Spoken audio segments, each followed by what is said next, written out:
Look above and see the world slowly emerge before your eyes. Hi, Sophia. I mean... Sophia, no Betty. All around, change is coming, something new is in the air. Come and fly to the edge of the horizon. Welcome to the new world. Welcome to the new world.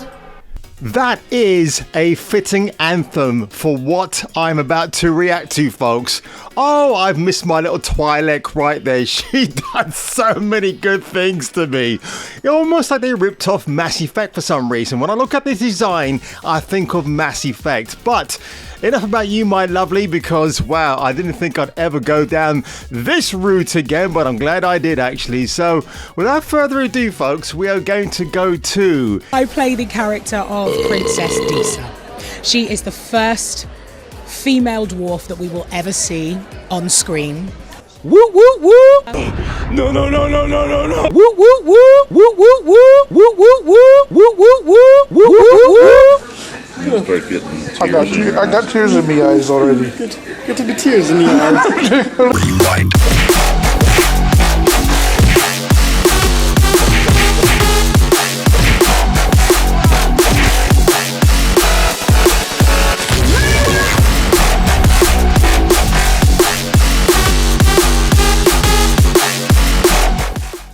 Are you ready for this? Are you holding your breath in excitement? Because I know I am. I haven't actually even watched this yet, so this is going to be truly, truly hilarious. This is Jake's Takes on YouTube. He recently, he interviewed the cast for The Rings of Power. It's out next Friday. Funny enough, I'm actually going out for a do next Friday, like an early to / evening do. I would have watched The Rings of Power by then, so while I'm eating my Turkish food, I might end up puking it all over the place because I'll be thinking about the first episode. So without further ado, this is 26 minutes long.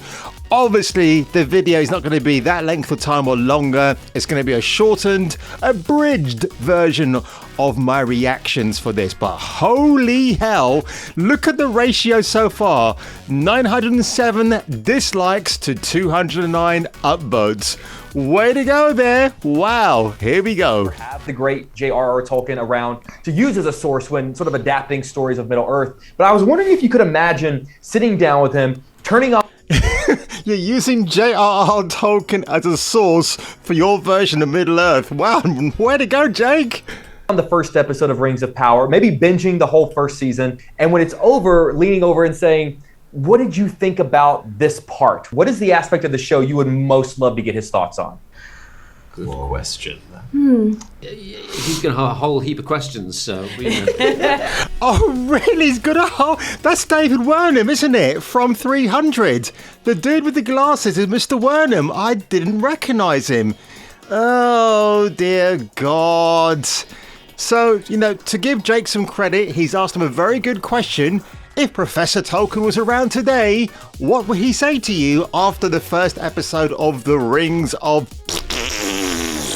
It'd be cool to converse with him. I would be lovely. It would be an honour. And smoke a pipe and have a pint in the pub in Oxford. Oh, yes. Can we just take a moment and pause at Nazanin Boniardi's boobies right here? Wow, man. I did not know she was that physically endowed. Way to go, Boniardi. Oh, could you imagine having a pint with it? Like he's sort of the guy that you pay for beers all night if he'll just keep telling you stories. Yeah, and the funny thing is, Tolkien will say to you, well, hang on a minute. I don't remember having you in mind when I wrote my books all those years ago. Yeah, this is a very... I think they look really uncomfortable being asked that question. It's almost like Jeff Bezos has sent his actors out to be fed to the wolves. That's what it feels like to me. It's honestly one of those kind of cringe, reactions. It's like Theresa May, our former Prime Minister. She was never briefed on anything before she went in front of the media. There was like a specific time where she was trying to retain her leadership as Tory leader. And one of the worst things she said was, like, she was asked, what was the worst thing you did as a teenager, as a child? Her answer, I ran through a field of wheat. What's the naughtiest thing you ever did? Oh, goodness me. Well, I suppose gosh, me and my friends sort of used to run through the fields of wheat. The farmers weren't too pleased about that. Ooh, you're hard, showing off. Okay, I say no more. His brain, I just want to... He was so genius that I just want to know where it all came from, how, you know... Yes, Miss Boniardi, it came from the fact that he was trying to restore a mythology to England after the Normandy invasion in 1066. I learned that at school, by the way. Yeah, go for a pint in Oxford sounds great to me. Yeah, I'll come join. Let's make it a party, for sure. Yeah. Definitely. I hadn't invited you. I was just going to go on my I'm own just with turning him, up, Lloyd. There's no question about it. Well, we don't have him, literally, we have his texts. And he put so much of his life and his personality and his imagination and his text message in what he wrote that I think he would be pleasantly surprised by how deeply we've gone into his writing. And in terms of what I... No, mate, you'll be fucking pissed off. I want to know, like, the music is so good, and music is such... What? Let there be... What is it called again? Let you find your truth? That's not good music! Thin Lizzy with Phil Lynott is great music. Dave Grohl with the Foo Fighters, that's great music. David Lee Roth with Van Halen, awesome music. Now find your truth. Such a part of his writing, I want to hear his take on the music. I think mine would be like, why did Galadriel have to suffer so much? Why does Galadriel have to suffer so much? Because you've made her insufferable. She was never insufferable in the films when she was played by Cate Blanchett. Time that we meet her, like, she's lost so much. Wait. And I just always think with these, like, with all writers, I'm just like, how do they make their characters suffer? Like, that must be so painful. Guess what? Morfydd Clark, you're an actress. You are not a writer. Professor J.R.R. Tolkien was a writer.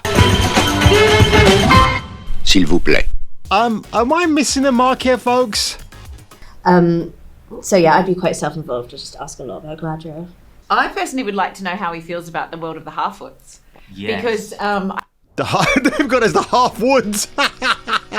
I say.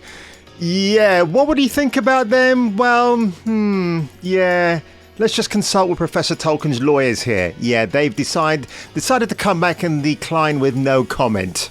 I think we've done him proud myself, but I would love to sit and chat with him. She's an Australian. The history that we've made for the Half-Woods, that would be... Well, you've made history all right there, love, because next week we're going to find out if Amazon have a mitigated disaster on their hands, a financial mitigated disaster, and how they're going to recoup those lost monies. I will be interested to find out. If you get the chance, take it. There's a lot of false laughing going on in this interview. Have you noticed that? I've picked up on it quite a lot, actually. But come on, Jake. Let's get on to the next question. Run with it. Why wouldn't you? Probably ask him about the casting of Isildur, or I'd just be like, do you think I did him justice? Did I do it? No. Right? I mean, you just kind of go, is this what you imagined? That my character, our character. Okay, right, you know what? I've got to pump the brakes here. You know I'm getting a bit itchy and scratchy down below. Where's my mate, Sophia Nonvetti? Where is she? I saw her in the opening, and now where is she? Where is the Miss South African Iranian actress who's proclaimed she's the first black female hobbit ever in Professor Tolkien's mythology? Where is she? I want to see her. I'd like to know what you think. I just want to know everything. I think he's had a bit few to drink, before he came out, to this interview. A sort of uncertain sketch of a character, the character I play. Right, I okay. would like to have that conversation with him. Ishmael Cruz. Good for them. But I have I would like to have that conversation with him. I do think he would give a resounding F yeah, you know, that we're doing what we're doing. I think. There she is. But I'm going to say this, what Ishmael Cruz said. If he was asked how the Rings of Power did, apparently Tolkien would get his two fingers up in the air and go, F bro, yeah, you did a great job. You do know that Professor Tolkien was around the time, well actually, was he around the time of P.G. Wodehouse? I believe he was. Maybe P.G. Wodehouse came a few years after him, but it's that same era of the English gentleman. You know, your P's and your Q's, you mind your manners, that sort of thing. Profanity was definitely not a thing that Tolkien embraced, for sure. Maybe it might have crossed his mind, but maybe just kind of cast it aside because he just wanted to be the true spiritual man that he is. Well, that's it, ladies and gentlemen. Part 1 of my reaction for Lord of the Rings, The Rings of Power. Did you enjoy my nuttiness today? Because I certainly had a wonderful time, especially looking at Miss Boniardi's boobies. If I knew what she was talking about, I would get back to you and let you know. I do recall some mention of Oxford and Tolkien, but really, I was being mesmerized. I was being findomed. And if you know what that means, you are a better person than me. But if you enjoyed today's video, please leave a like below. Please comment. Do let me know if you want to have your name appear in the end credits.